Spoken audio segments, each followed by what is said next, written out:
Hello and welcome to this Register webinar. Welcome back. I hope you've enjoyed previous webinars and I hope you enjoy this one, which is going to be all about storage and specifically flash storage, because finally it looks like we won't be able to move away from those Victorian age, steampunk, cyber engineered technologies that we call spinning disks. That may be true, that may not, but what it does seem to boil down to is it's all about costs and benefits, which is kind of useful because that's what you're going to have to be talking to your people about if you want to actually get any money to pay for this stuff.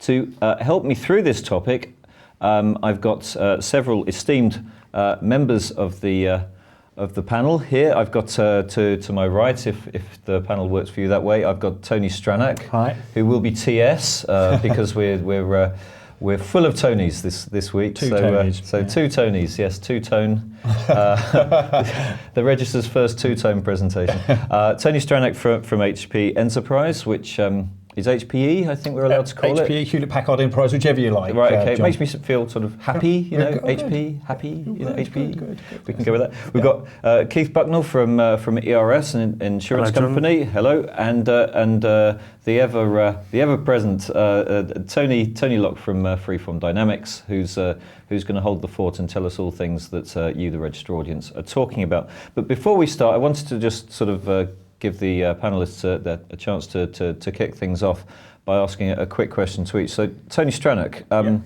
really, this is about storage, this is about flash. Yeah.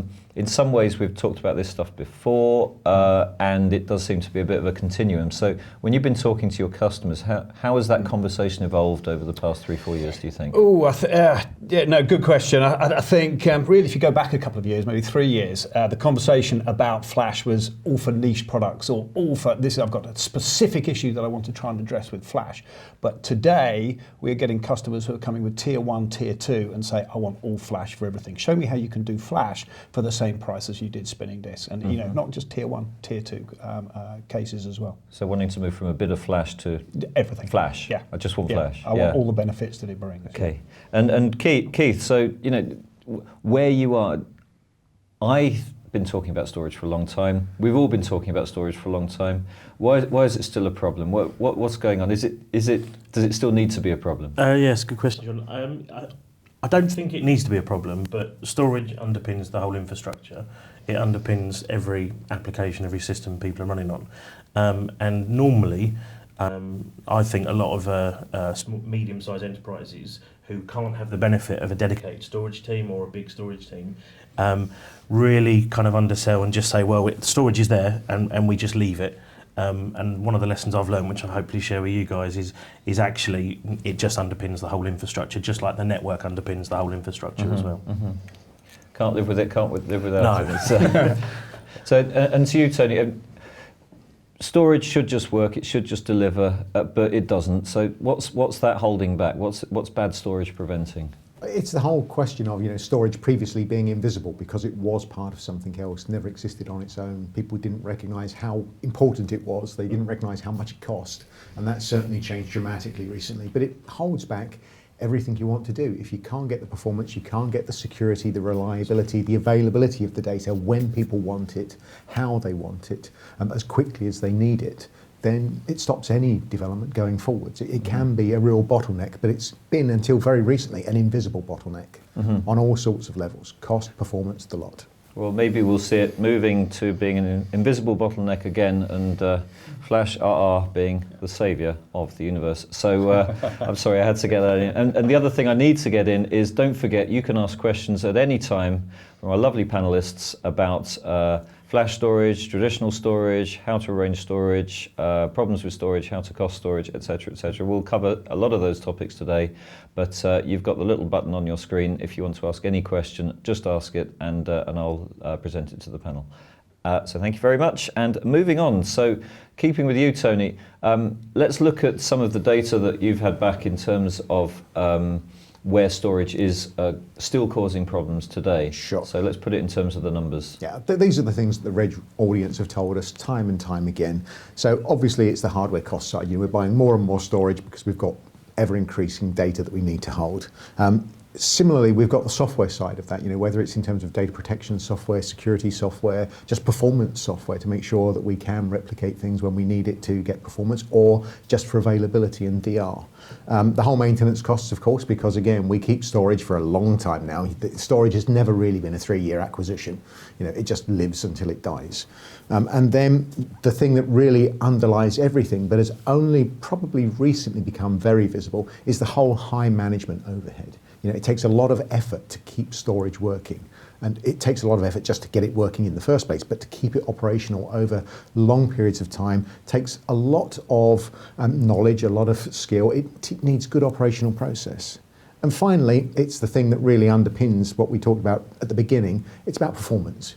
Do we have service level issues with storage? In many instances, yes, absolutely. And you can see a quarter of the audience report that as being a significant issue for them. I mean, it's two ways of looking at that. It's only a quarter of the audience, but actually, if that means 25 plus percent of applications are suffering, that's an overhead we could really do without. So. I'd also question, do people know they're suffering with performance problems? Just what I mean. And can they troubleshoot that to the storage level, or do they think it's network, server, or any other infrastructure component as well? Absolutely. Does this generally reflect your yes. view of we were there. Yeah, I was there. So this is another. I did once host a whole panel of storage managers, and it was. It resulted in a lot of alcohol being drunk. I think there's a lot of stress in storage, and so. The other thing that we've got to put this back to back against with Tony S is the fact that it's a moving target, and how storage needs are actually evolving over time. So you can't build it to last potentially, because you don't know what you're going to be building it for. No, I think you're right, John. You look traditionally, we were very stovepiped in the way that we built out applications, and the application and the infrastructure was looked in one kind of silo. I think Tony kind of mentioned it and said, the storage was hidden below the application, so you didn't know, and it was aligned to the application. But now, as we move into the more service-orientated world, you don't know what the workloads that are going to be put on that, or it's much harder to know what are the workloads that are going to be serviced by that storage infrastructure. Which application is going to take off all of a sudden? Which one isn't? So you kind of got to cater for the unknown, and by catering for the unknown, the best way to do it is to put in as much as you possibly can, as much horsepower as you can, because then you've got as much. You're increasing your chances of being able to cope with what comes down. That's the a bit line. like buying a 4x4, so just in case it snows, isn't it? I suppose that is a kind of way of looking at it. Yeah, but it's been what happened in storage all the time. You over provision because you didn't know quite how much this stuff was going to be used, or whether the performance demands were going to change, and that was when it was just for a single application. Now we're moving into an era of shared infrastructure, which poses all sorts of challenges when you've got different applications with different service qualities all trying to hit the same thing. And as Tony said, they might change quite dramatically over time. Well, we had a particular project. We were deploying a SharePoint farm about 2 years ago, and I can't remember the detail. I think it was something like we needed 3 terabytes of storage for the farm, or two terabytes of storage, but we had to provision 5 terabytes because of the spinning disk and the performance you need for spinning disks, and the IOPS SharePoint at the time needed to serve the business. So I've instantly wasted 3 terabytes just because I need however many 10, 20 spindles to make up the IOPS and the performance. And from the auditor's point of view inside the company, under resource utilisation is a big issue. They say, but we've bought all of this storage, why can't we use it all? Performance has been a traditional reason why you can't use it all. So your analogy, which is you bought a 4x4 just in case it snows. I think it is going to snow, you just don't know when or for how long. So that's why you've got a 4x4, because it's going to happen, but when is it going to happen? That's the unpredictable I am interested bit. though, I mean that's one analogy, but the other issue that you have is burst requirements. Yeah. So suddenly you want your 4x4 to be supercharged and be able to... And how much of a need, to the panel, I don't know who to ask this to, maybe you, Keith, how much of a need is it to just the fact you don't know what applications there's going to be, but the other part of it is you don't know what sudden peaks in performance those things are going to need? So I think there's two sides. We were going through a digital transformation, so we were migrating line of business applications. 1 or 2 were brand new applications, so we didn't know how they were going to perform. But I think even if you bring that back into a BAU role, we and another example is an MI function or a business intelligence function, you give them a certain amount of storage because their system needs to perform. They don't come to you every quarter and go, well, actually, my capacity growth for the next 12 months is going to be 25%. All they're going to do is tell you, oh, I've just got another data source come in. It's come in now. Can I have another 3 terabytes? So, logically, and I'm sure the readers out there, a lot of people do capacity plan, but it is, I think, a finger in the air to a degree, and you then have to then work backwards and look at the trending. How has that application grown over the last 18 months? But predictability is I guarantee there's people I put to you, is it that they come to you and say, we put in a new data source last week and now it's not working? Yeah. We had one actually a couple of weeks ago. Oh, Friday. We've loaded another source in. The processing starts Sunday. Can you expand the disk? Douglas Adams summed all of this up in The Hitchhiker's Guide to the Galaxy. IT is expected to expect the unexpected. Oh Lord. And speaking of the unexpected, and while you're there, Tony, so how is this unexpected moving into the future? What are people starting to recognise as needs as in the next 3 years? As you said, we've done a few webcasts with the Register audience over the last couple of years looking at flash storage, and to begin with we started off with these traditional workloads that Tony covered earlier, but now the audience are telling us that of all of the storage options that they have available, and there's a myriad of different storage solutions available now, it's wider than it's ever been, the one that is really taking off, that people expect to be using more and more and more and more, what is it, 85, 90+% say flash. That's absolutely going to grow and grow inside our organisations. Some of the other advanced technologies are going to grow as well, but flash is clearly the one that's got both the headroom and the real momentum behind it at the moment. I was just going to say, on your stats there, Tony, one of the things that we're seeing is you've got the automated storage tiering. Actually, we're seeing a lot of people asking for flash to move themselves away from the storage tiering, because they're seeing that storage tiering as actually being an overhead. It's something you've got to manage, you've got to decide which applications, and actually you put a flash tier, and it might only be for a period of time, but you put that flash tier in, and it removes that need to have those different tiers. But a lot of people can't just get rid of all their storage at once to go to all flash. So therefore, I see where you're coming from. The desire for the automated storage tiering is, we've got infrastructure. It doesn't disappear overnight. There aren't many revolutions in IT. We've got stuff. It's there. It's going to go. It's going to stay there until we've absolutely got to move it, or we've got a really good reason to move it. And so far, a lot of the business case that we're going to be coming to later, hasn't been there for people to make that change. So the desire for automated storage tiering has been big. Is that what you're saying? We used to do manual because we didn't, for want of a better word, trust the machine to make the decision. But I think, going to your point, I think there's also perception.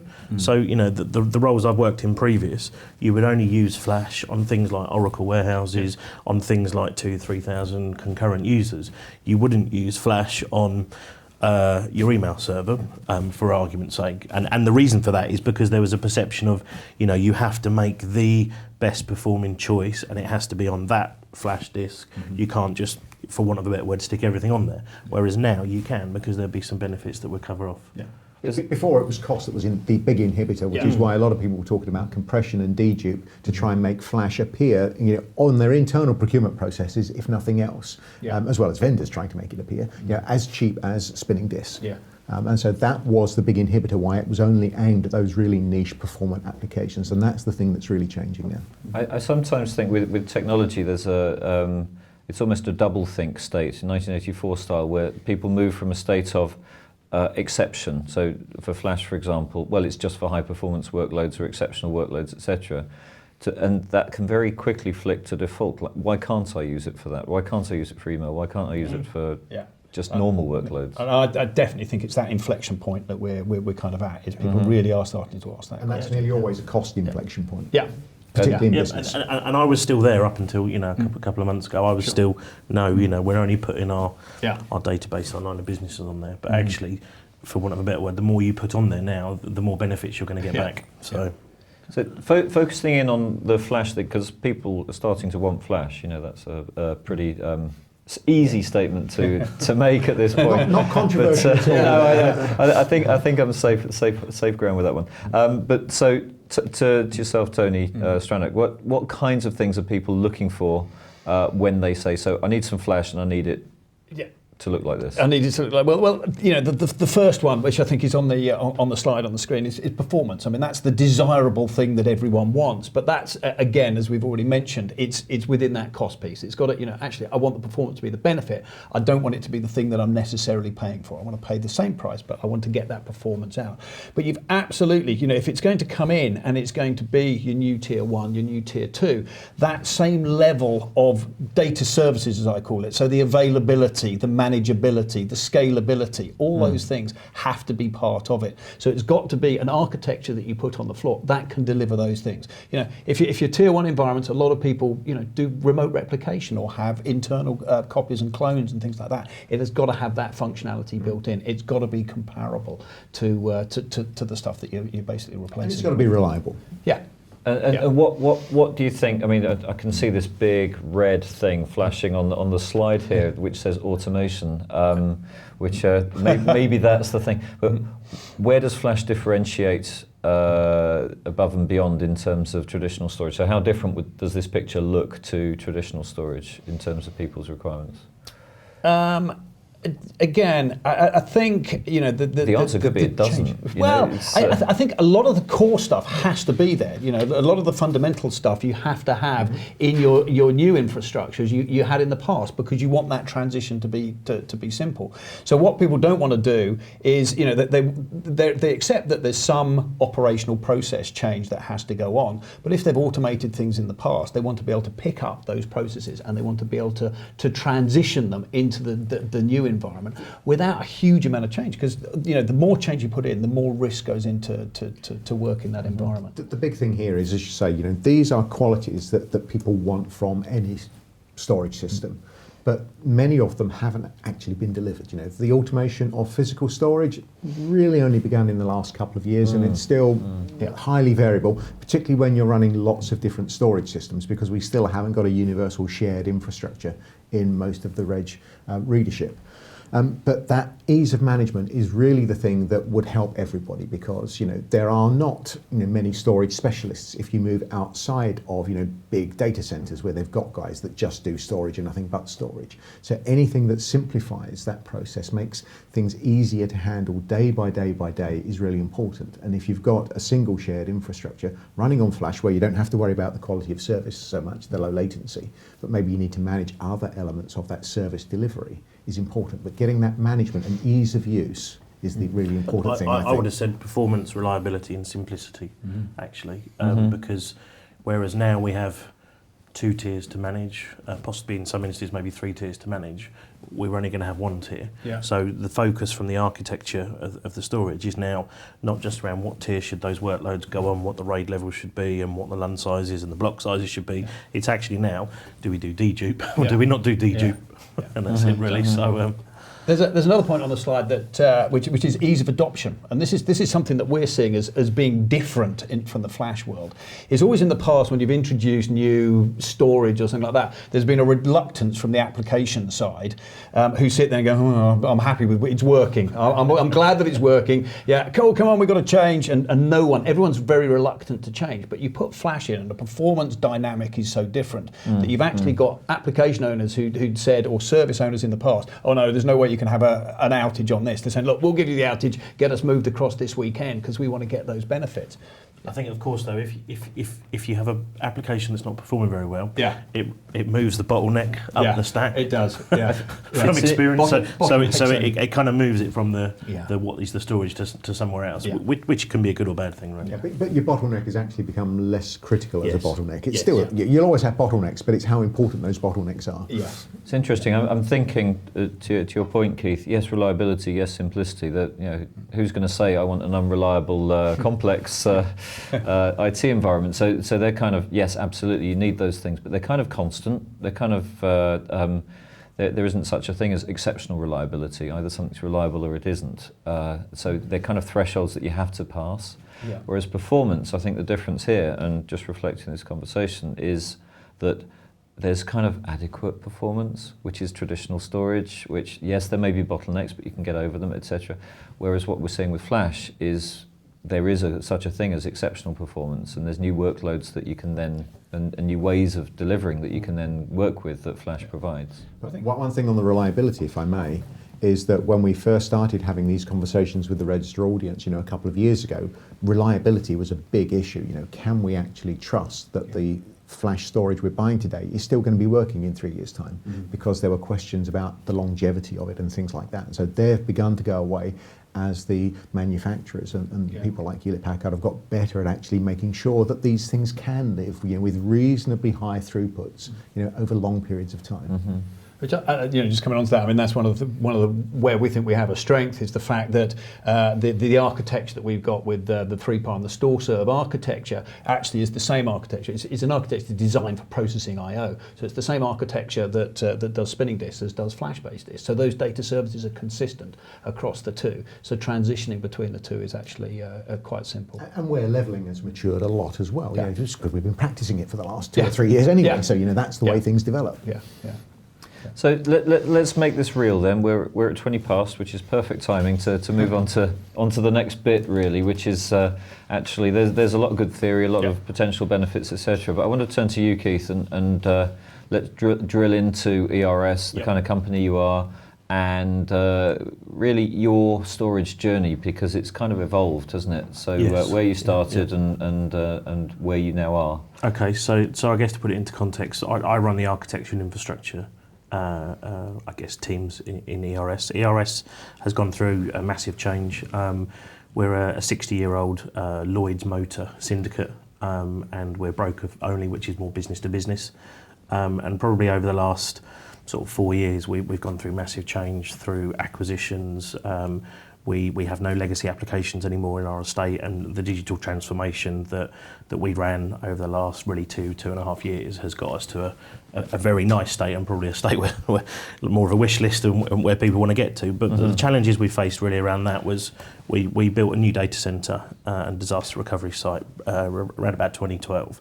And the first thing, ignoring the network, was we needed storage, and we needed some storage that would perform. So we selected, through quite a vigorous process at the time, 3PAR. It was just kind of as 3PAR was transitioning over to HP. But we did that traditional model. So we'd do a traditional model. We would do an oversubscribed or over kind of provision model, and it was CapEx based, and it was to do with project based. So the project was to build the data center. Part of that was storage. So in essence, really, we had around about 450 terabytes. But within the data center itself, it was just under 300 terabytes. And what we had to do was look at some arrays, do the what's it going to look like in 3 years' time? Finger in the air. We kind of educated that we'd have a 30% compound growth year on year. There's going to be a spreadsheet in that, isn't there? Oh, there is. I've still got the business case. One spreadsheet? Yeah. It was quite straightforward. It was like, but because we didn't know the shape of it, and because we were, migrating applications, we were going from mainframe green screens to web-based applications. There was some logic and some education. But yeah, it was just literally, where would we see ourselves in 3 years' time? And it was two-tiered. So it was, I guess, in HP's terms, fibre class and nearline, or fast class and nearline, which is more fibre channel and kind of SATA. And those two tiers were distinct. It was non-production workloads on the tier 2, archive file services, and then obviously the production workloads on the fast one. However, we kind of run out of that, which wasn't too bad this year.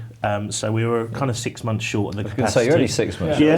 So that was fine. But we had to then, we were literally the panic, because we kind of said, well, we'd get to 85%, and once we got to 85%, we'd buy more discs. But because we were coming into that 3 year, and 3PAR had transitioned over, the discs looked more expensive, as I'm sure other vendors are, and it was slightly easier and more commercially viable to move to a new array rather than buying discs to expand the existing array.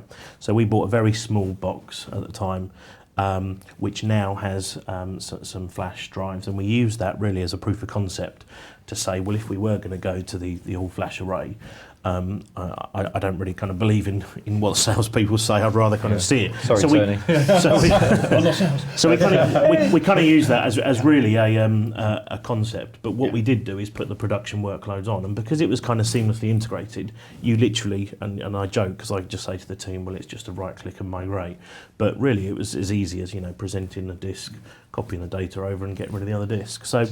That point there is really important, because again, when we've asked the register audience, what are the things that actually stop you from changing your storage system, it's usually been, essentially the fear of migration, because moving data from one platform to another has in the past been really difficult. And it's still in lots of people's heads who've been burnt many times in the past making these data migrations, that it's hard. And that's changed a lot in the last few years. And I guess some of those bottlenecks of the migration is the spinning disk, because we found actually the read It doesn't want to let go. was slower, and obviously the write was quick. Well, just as a matter of interest, there's a. I'm pointing over there. I probably should be pointing that way. I don't know. But there's a yellow and black TARDIS thing on the slide. I've no idea what that is. What is that? I don't know. So that's a V class. That's the one you bought this year. Yes. Is it? No, a lot smaller. Yeah. In fact, probably. That's a big version of the one you bought this year. That was the one we bought 3 years ago. Oh, that's the one you bought 3 years ago. Yes. Thank you very much. Okay.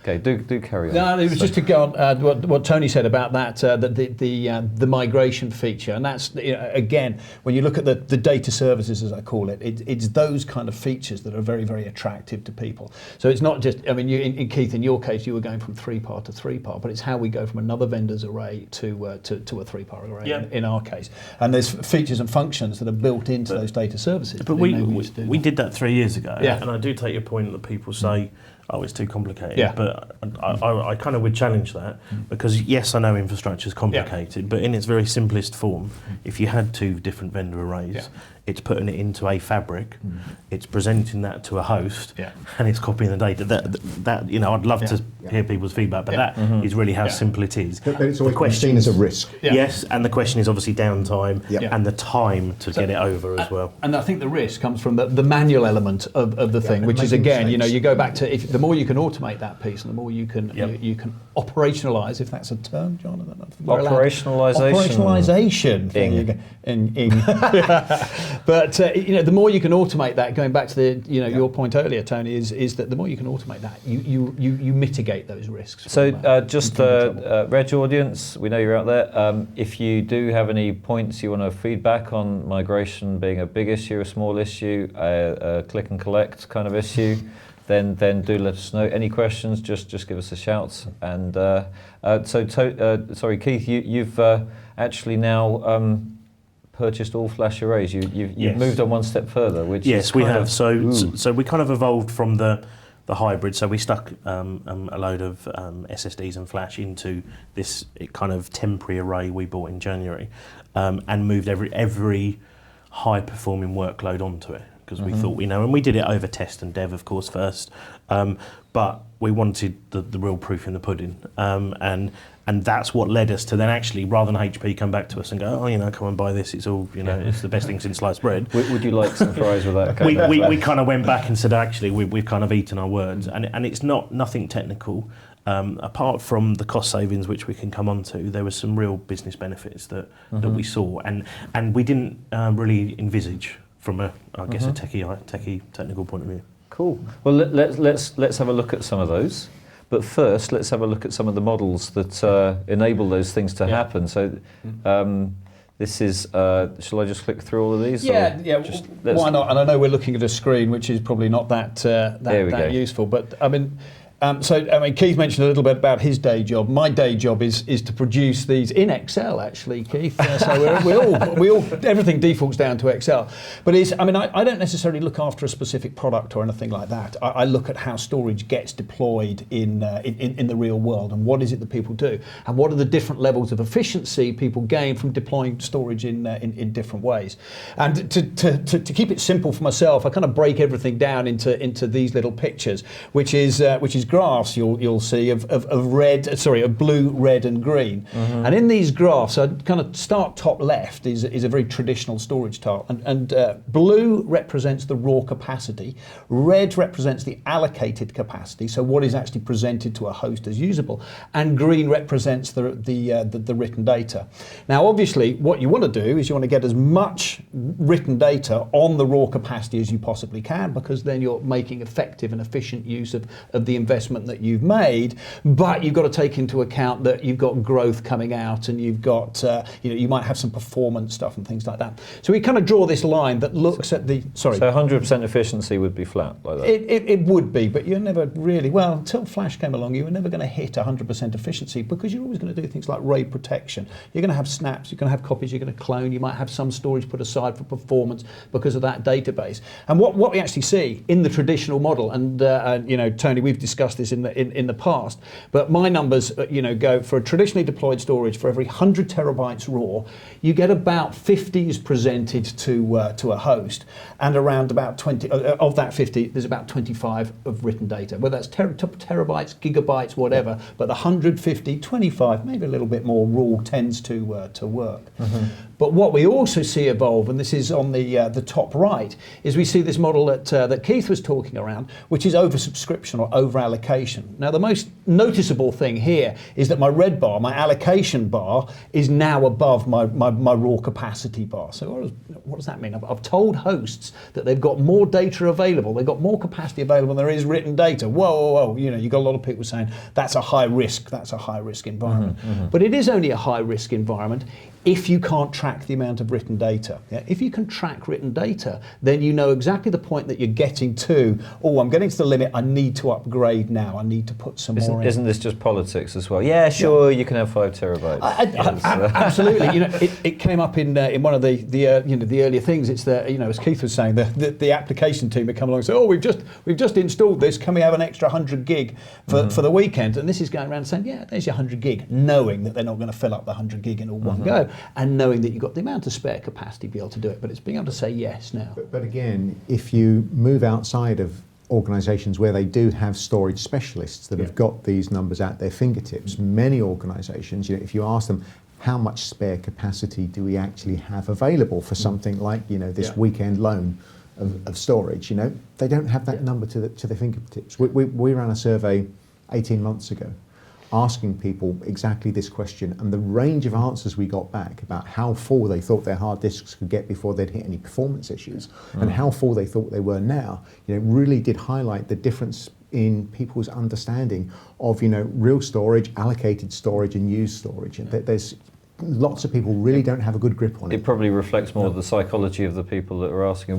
got to worry, versus, what the heck, kind of. It's also the monitoring tool, so that you actually know what you've got there to hand now. That's the stuff that's not always been available in the past, been really difficult to get a hold of. It's your governance as well. Absolutely. So we did do monthly reports, but it took a while. But you never know that so-and-so just logged a ticket to the infrastructure team to create that 100 gig that's tipped you over.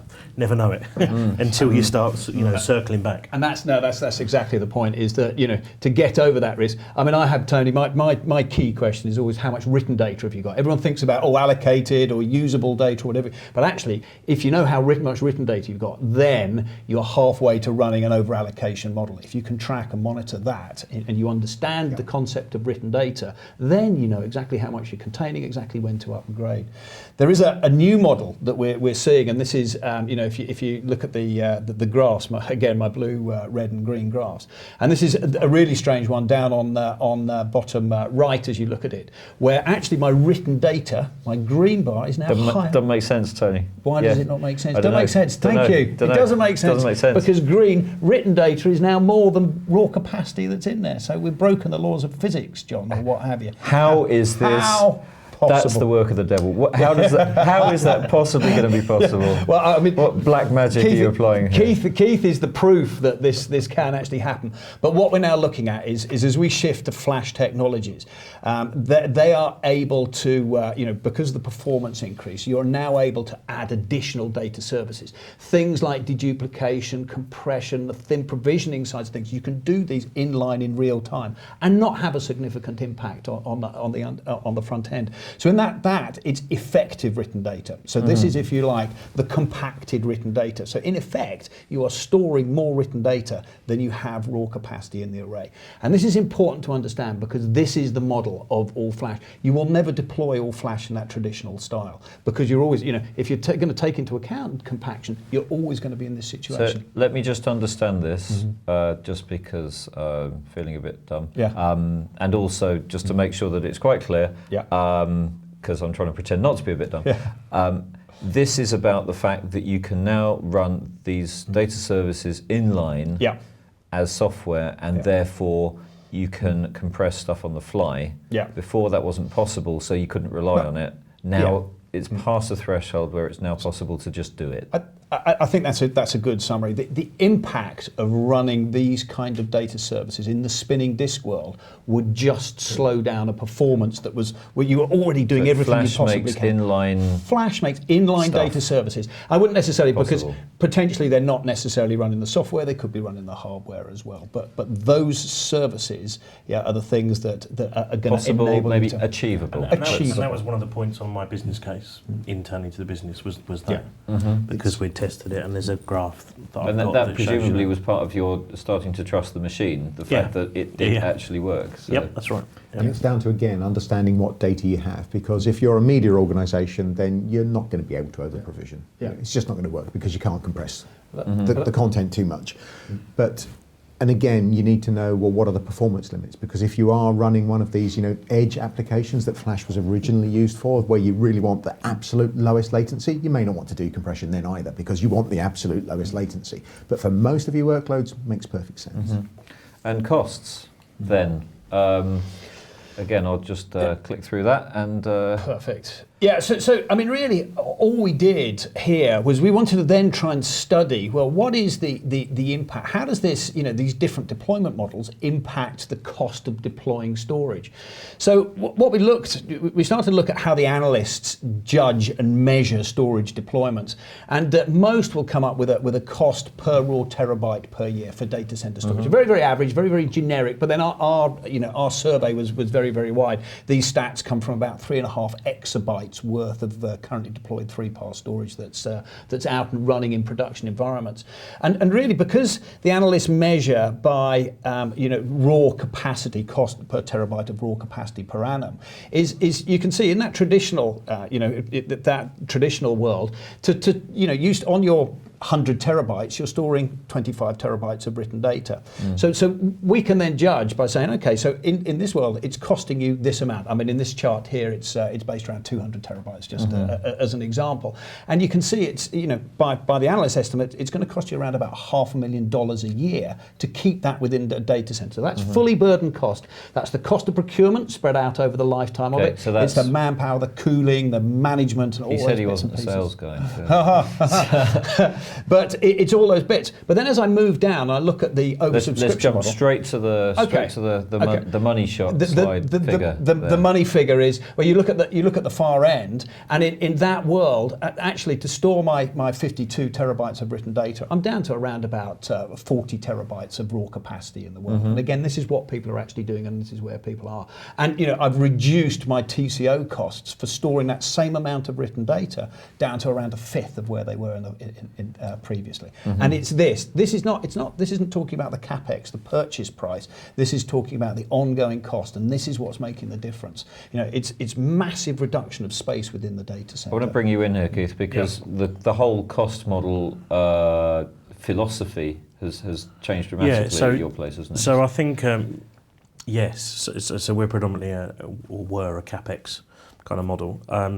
And then when you look at OPEX, actually our CAPEX is still spread over the 3 or 5 years. So when it comes back into our cost centre, it's still the equivalent of an OPEX, but the benefit we're getting here is this bursting capacity, which we'll come on to. But I think one of the things when That's the amortization stuff. Yes, yeah, and the ability to have that 30% buffer on site when we need to burst into it and not kind of pay for it for 12 months. But one of the things when we looked at this was a lot of people looked at what's the cost of a 4 terabyte flash versus the cost of a 4 terabyte fibre channel or nearline, and you have to ignore that completely.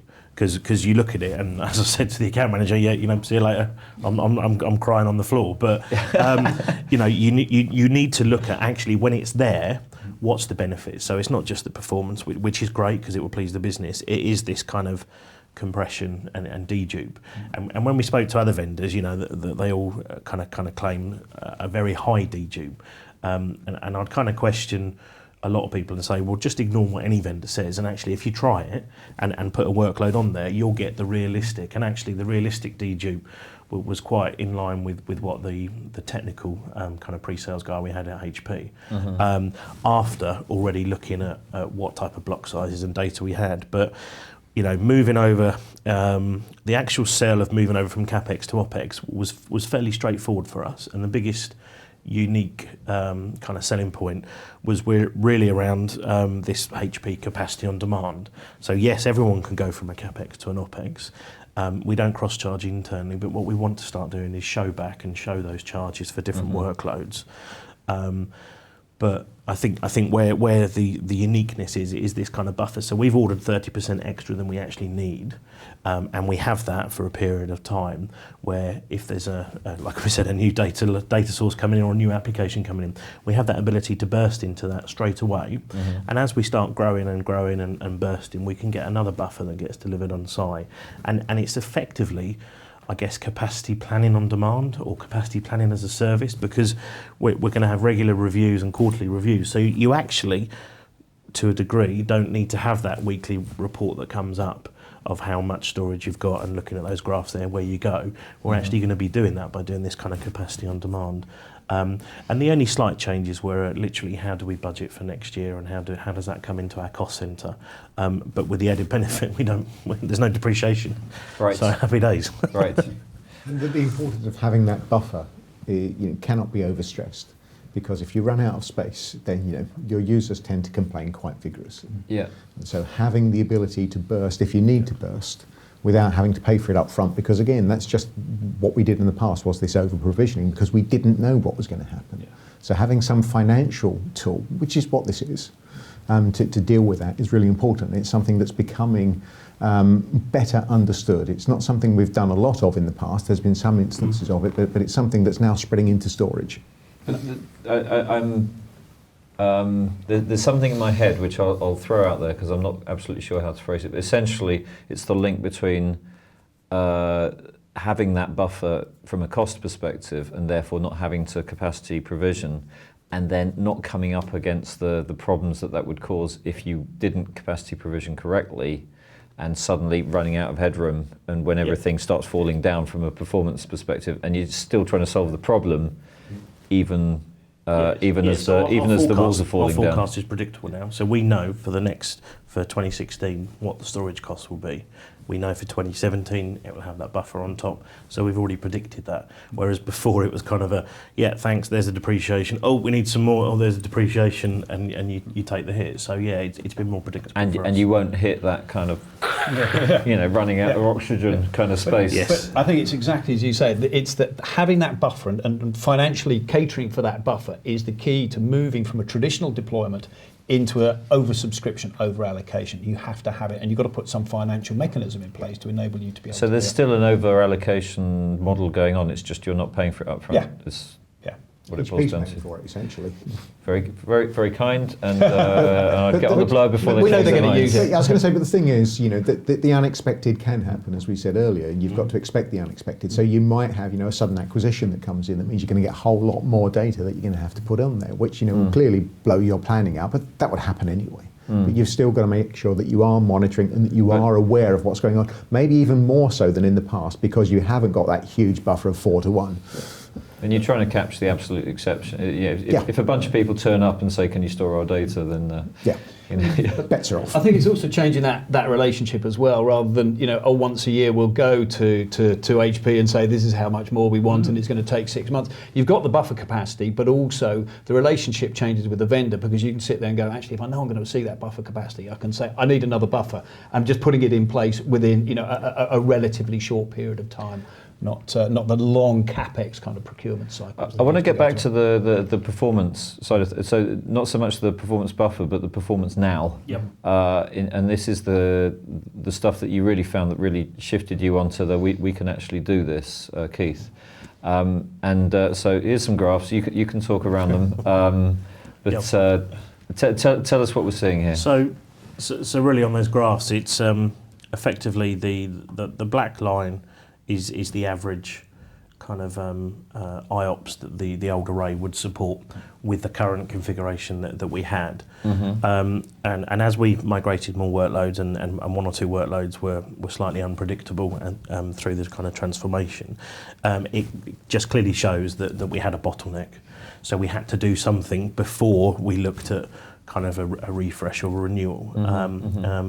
So that was kind of where we did this kind of proof of concept, and the bottom graph is actually the same workloads moved on to the flash disks or the SSD disks.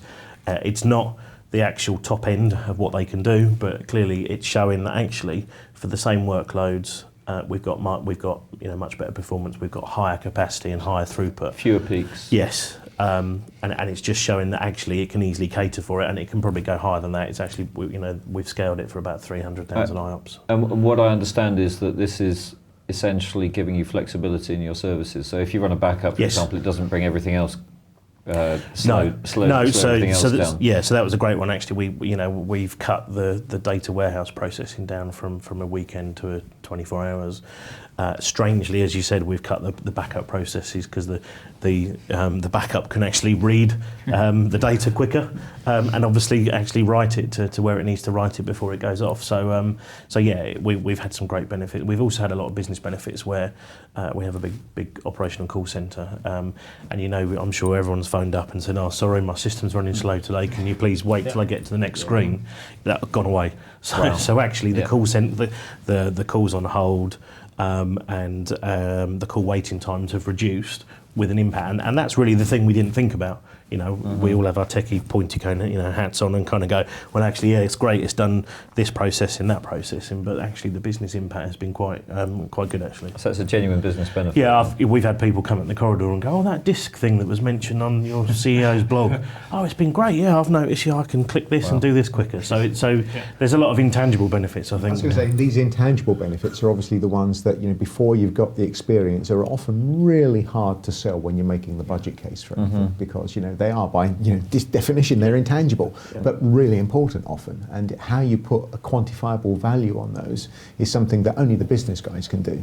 But getting the financial approvers to actually take account of that up front, which is a good segue, no easy Tony, task. Because strangely enough, one of the issues here is, sold to the I think the techies would all go, yeah, please, when can we have some?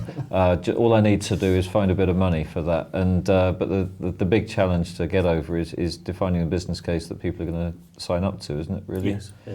And I think working with a vendor, I always say proof. My nan always said, proof in the pudding. So if you can do some sort of loan concept or something like that, that will aid the business case. But don't just think about terabyte versus terabyte. Think about the bigger picture for IT and also the bigger picture for the business. It's the value side as well as the cost side, because most of the business cases are made purely on cost basis, but the value stuff that can come out of this, the business value, they're the intangibles that really make a difference to the people actually running stuff with customers.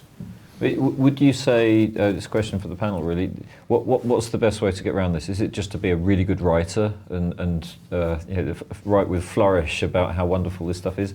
Or is it about what you did, Keith, which is to put something small in place and everyone to go, wow, that's brilliant, when can we migrate everything else to that? What's the best approach, do you think? I think there's a couple of use cases, isn't there? Are you coming up to a renewal? Are you looking at third party? You're coming end of life, and you're looking at third party warranty versus something else. Do you have application performance issues?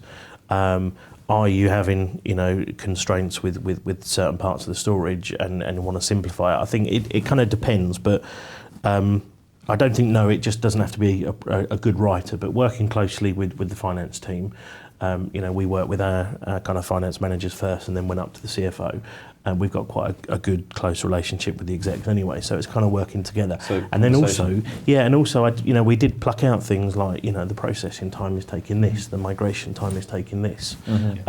So it's converting real examples into that business case. But the thing that Keith mentioned earlier in passing about, we did change from that sort of project-based CapEx funding to something that's more continuous in terms of acquisition, so that you buy as you need, is really important, because there's still lots of the Reg audience out there that do, they get one opportunity to buy stuff on the project and that's it. And then if you go back and say, hey, we need some more, it's a bit like in the famous Dickens story where you walk up and say, can I have some more? And you get such a look of scorn and sent away without any extra food, or in this case, any extra budget to buy storage. That's got it's a slight change, but it can be important depending on quite how finance works inside your company. Yeah, I thought it would be a big change, but I guess when you look at the adoption of cloud services now and consumer services, I call it, they are all just an OPEX model. Microsoft, they're going to an OPEX model or annuity-based model. So, actually, it was slightly easier to sell, if that made sense. So the doors being slightly easier to push. Getting used to infrastructure. Yeah, and depreciation, don't knock depreciation. That was a key thing for us. We don't have to. I think Tony's point, it is being applied, because I think you look at how servers went from physical boxes into a virtualized world, and that changed this concept of I must buy this piece of kit and it's aligned to this piece of kit. It enabled kind of a lot of these people to think about IT differently, and actually it's not just a capex purchase of a piece of kit. I want a service out of it, and it's delivering that service. It's interesting. Back in the day when I actually used to have a proper job running IT systems, it was very much the conversation with the CFO was, how many do I need? So I need that many things. Whereas now it's more, how much do I need? How much capacity? How much? And it's, as you say, the capacity planning aspect becomes so much more important. And I can imagine, and to your point about it being about engaging with the right people and having the right kind of discussion, if you go in and say to them, I think we should look about how we can save money on our IT. They're not going to say, no, go away, are they? But it's phrasing it in a way, because some of the finance guys might have been working in this model for a long time and say, look, it's change, guys, and getting finance people to accept change, again, it's a bit like risk. Well, do I understand the change? And explain it to me in a way that I can get my head around. What would be good, we should do on the survey, how many people out there have always had comments back that IT is the biggest cost centre. I guarantee 90% of people will be like, oh yeah, I've heard that before. I think just one other thought I was having when Keith was going through what were those initiators and trigger points. There's another one that we're seeing is around data center space, and actually a lot of people are hitting the limits of their data center spaces. And just to give you some kind of idea, but we're seeing people doing 10 racks of legacy into about a quarter of a rack of all flash and getting the performance benefits, and that's huge. If it's insignificant. You're comparing to we've got to buy a new data center, or we've got to invest in outside services. And it doesn't have to be a data center. It could be a computer room. It could even just be the racks that you've currently got. Do you need to buy more racks? Have you got space for more racks and the power to go with it? If you're in a smaller business. Indeed. And that's on the next slide, really, because we're both. We had a data center that we were paying power. So very quickly, because we kind of covered this stuff, but ultimately the money talks for itself. I'm guessing. This was a slide I used in my business case. So it's just kind of, do you want to save money over the next 3 years? Yes or no? Yeah, we went from like 150 U to quite straightforward, whatever it is, 50, 20 U. Again, the significant point is you completely moved away from that cost per raw gigabyte and moved it into actually these are the kind of savings that we can do. And it is linking. I mean, again, back in the day, power was something that wasn't necessarily in the IT budget, so it wasn't necessarily something you could discuss directly. Whereas now, that's all hosting providers work on. How much power you're consuming, and how much space. If you're using a hosted provider, then most of their profit comes from selling you electricity, not from selling you the space. Interesting. No, some of those figures were actually internal hosted as well, so what we pay the electricity company. Okay, good. So I think we're kind of nearly there in terms of overall. What I wanted to do was just kind of give everyone an opportunity just to summarise really in terms of where the potential is and what kind of benefits are felt. But to you first, Keith, because essentially we talked about the hard costs, but there's also so many intangible gains that, and maybe we could just make sure that we've covered all of those. Yeah, so I think, and it's hard to see when you've got, a kind of sales pitch in a meeting room, but the processing time of the workloads, and that could be unique to anyone really. But I think the way we targeted the business case was, let's do the proof of concept, let's look at the workloads, let's look at actually how does people simplify their storage. Now the guys just need to worry about, as I said before, what RAID level and whether you want dedupe or not. The actual graph in the slide there is actually, it's about a month old now, but that's showing effectively the cost of our written data versus our kind of allocated data and what we've provisioned. And on these spinning disks, the way I did it was I looked at the cost per terabyte of the flash drive, but then looked at it on the spinning disk. So by putting the workloads, especially virtual workloads, Citrix and VMware, we were saving within the first 6 weeks about 7k. That's gone up to about 15, 20k. Of if I didn't have flash, this is what I would have to have bought on spinning disk. But then when you look at the operational side of things, we can now do improved SLAs to the business. I've mentioned that, a few nuggets. I've got quite a few of actually how we've improved the business perception, and especially the business perception of IT as well. And then moving on to that CapEx, the as a service model. I just think there's a number of things, and the way I kind of summarised it was, happy exec, happy business, and happy users, because we had a couple of constraints with storage, and they were the bottleneck for certain workloads. It's actually kind of let them all go now. Let's pick up on the point about the business benefits and IT actually looking like it's delivering more useful to Tony. I mean, it's one of the old conversations about should IT be more than just this subservient, oh yes sir, kind of role, never quite achieving its goals. Whereas what you seem to be suggesting is that it's the conversation's moving out from being about techie conversation that no one understands, more to what are we trying to achieve here, what kinds of things do we want. IT needs to be a consultancy service back to business, or which is starting to be able to I think being a consultancy service is part of it, but actually being a service delivery mechanism that the company actually appreciates. Although I've got to admit that the final line there, when I was an IT guy, having happy execs and happy users, that would have been a step way too far. Content is good enough. If they're happy, you're doing too much. So, then they'll just expect more. It only lasted a week. I think the thing that I will remember from this webinar is the fact you were stopped in the corridor with people saying no storage director has ever been stopped in the corridor. Trust me. The history of it was a technology. new one seen on the blog, mentioning about these new discs are going to be a silver bullet. I was going to say they get stopped in the corridor, but not usually for a good reason. So in the final few minutes, Tony Lockett, just have we arrived at storage nirvana then? Is Flash going to make everything perfect and we can all go home and put our feet up? Nothing ever makes everything perfect. There are still lots of other issues to do, like what data are you keeping? Are you keeping it too long? Should you do archiving more generally? Things like that. But the things are changing. So the storage infrastructure is changing and Flash is becoming more pervasive. That's changing the sorts of things that you need to monitor for a start.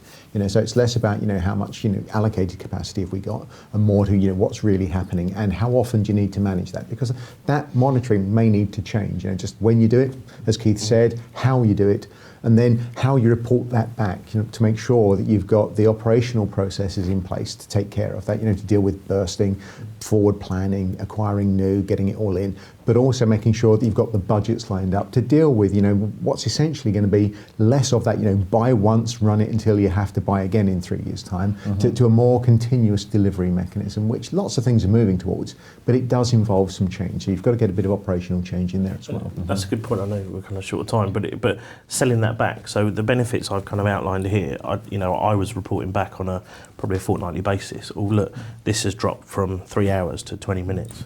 This has gone from here to here. We've already saved 6 or 7k by doing this. So it's important to mark the change PR. almost, yes. Well, I was going to say, marketing, the benefits is something that I was taught 25 years ago when I was an IT guy. I didn't appreciate it at the time by my boss, but, Yeah, but it's really important. Reporting the good like stuff, lipstick on as a well pig as, back then, though, as well as wasn't it? trying to explain when things go wrong, tell people when things are going well and how they're going, and what they potentially could do differently.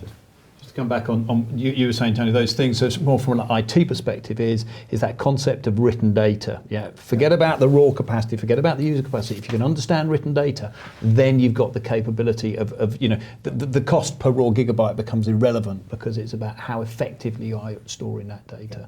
What data can you compress, what data you're not happy Yeah. to compress. Yeah. Making sure you've got all of those things lined up, ready to roll. Yeah. So bottom line is, it's about the costs, it's about getting the performance right, and it's about maybe not going all in straight away, but finding something that you can really work with to demonstrate those benefits to your organisation. And we've got a couple of bits of information from HP, which are on the screen right now. Before I ask you for your final thoughts, I will remind everyone out there that there is a survey to fill in, if you would be so kind. If you have any additional questions, please do let us know, and we will get back with responses to you. I hope you've enjoyed this webinar, but I just want to wind up then with Tony. So where would you leave people? Final remark. Final remark is understand how much written data that you've got out there, and then come and talk to us, and we'll show you how you can store that efficiently. Okay, Keith? Think about the business case, give it a try, and then promote the benefits. Okay, and Tony, to you? It's basically understand what you need to do and how you potentially could move forwards, to get back to that. Don't try and boil the ocean at once. Well, with that, don't boil the ocean at once. Remark from Tony. We will leave it there. Thank you very much for your time. Don't forget the survey. Hope you enjoyed this webinar, and see you on the next one. Thank you.